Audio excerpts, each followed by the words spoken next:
The first video I've ever done on Adventure Time did like insanely well. So from the bottom of my heart, thank you guys. I appreciate you guys for the support, like I said. And if you guys want to continue to see me talk about the show, like, comment, share, subscribe, stuff like that, it really does mean a lot. And now in this video, I want to talk about something I didn't really talk about that much in the last one, which was obviously Marceline. And obviously from the thumbnail, you guys can see this is a Bubbline filled video. Now Bubbline, you know, we know this is peak. Bubbline is the Adventure Time thing for a lot of people. This is what hooks them into the show, and I'm gonna be honest, hey, it's worth it. In most of the series I talk about on this channel, shipping is like not a thing at all, so it's kind of weird to actually like openly be talking about like shipping and how I'm like, wow, shipping is kind of cool, guys. And I just wanted to talk about this because in episode 7 we had this amazing multiversal love story thing that happened in it, and it was genuinely some of the most beautiful, amazing choreography I think the series has ever had, going from scene to scene effortlessly with this amazing music, the tension, the emotions, everything was at this super high climax point, and it all came together with just a really powerful message about like how these characters who are literally worlds apart in completely different scenarios and circumstances always have some connection that ties them together. And I really think that's something really, really powerful. Adventure Time is no stranger to talking about the sort of wills of specific people and how they can connect to people long past, people all over the world, because of little things they've been able to do. We've seen this really, really, really well in this show, where we see the impact of specific characters and specific lives in the world. Like Simon becoming the Ice King has to be like some sort of canon event sort of thing. So many little things are changed because of these specific characters, and if they're taken out of the equation, things go awry. It's always seemingly important that there is an Ice King and there is a Lich and there is some specific form of these characters, and it seems as though Bubblegum and Marceline have now been cemented as these type of characters, which I think is really interesting, because previously Ice King I think was the only one that was constant in the universe, because we always get like different forms of an Ice King, like Finn's the Ice King, and we obviously saw Marceline in Farm Worlds as well, but Bubblegum wasn't there.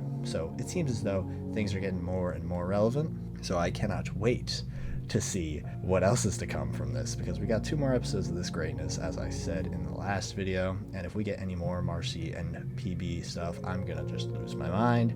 I'm gonna love it. We need more, because we started out the series so strongly and now it's getting better and better and better and better.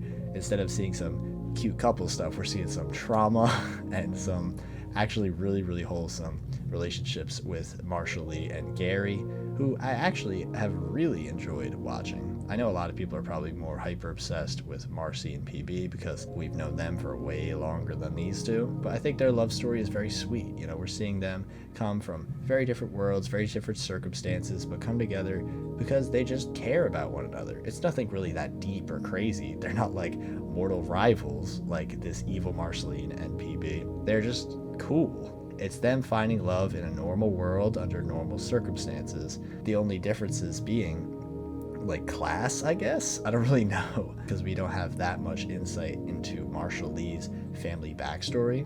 I'm assuming personally that his mom has got to be some type of like doctor or some type of just really high class person. I think she might own like a blood bank, which was obviously pretty cool because Nightosphere, vampires, blood bank, it all fits really well together. Seeing that in no matter what circumstance, world, aesthetic, scenario, anything, that these two souls are always sort of willed into one another. It is so insanely beautiful. I could not believe that this was a real thing that I was seeing. It just felt so right, and it was great.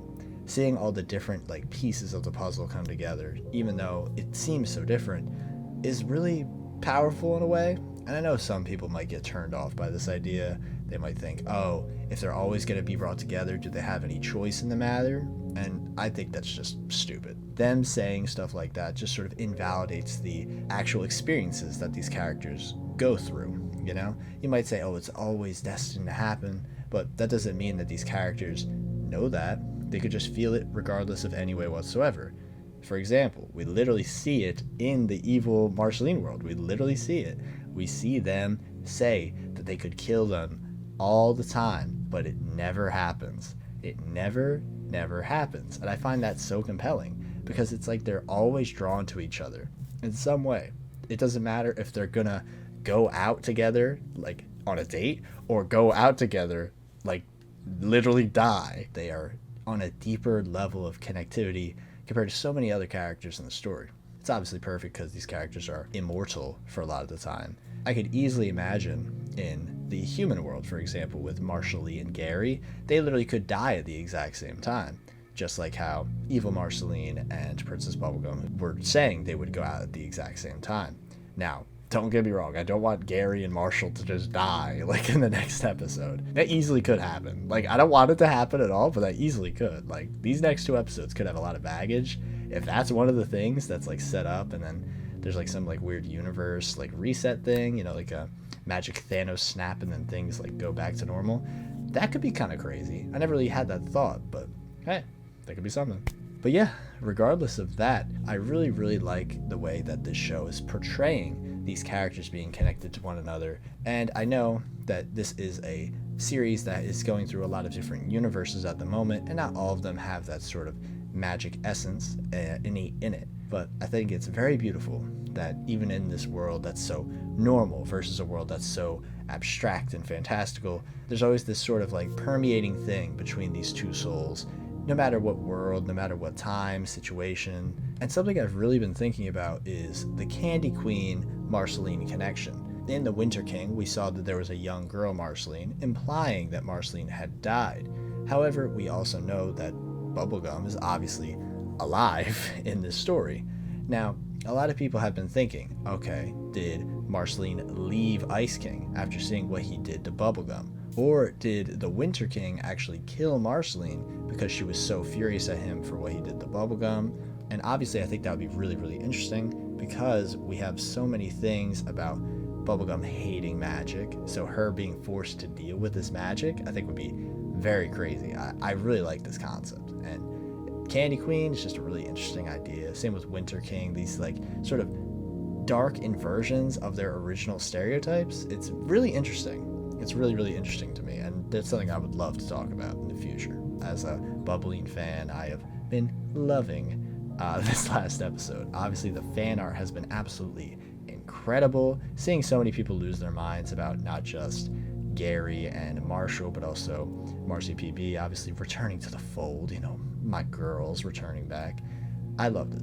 And seeing them like constantly say stuff like, yo, Marcy was serving, like she was. Seeing all this stuff, all this positivity has really been great. And I know this isn't the most in-depth Bubbline analysis because, hey, we all know it's peak. We all already know that Bubbline is literally one of the best ships ever. I'm just very happy with what the staff on Fionna and Cake have done with these 2 characters, whether it's them getting a cute tattoo date together, Marshall and Gary going on dates, or Marcy and PB trying to murder each other. They always have that sort of different thing that makes it always fun to see what these characters are up to. I can't wait to see what happens next, and I hope you enjoyed this video. Thank you once again for watching this video. If you could consider supporting it, it would be greatly appreciated. So with that, take care and have a good one.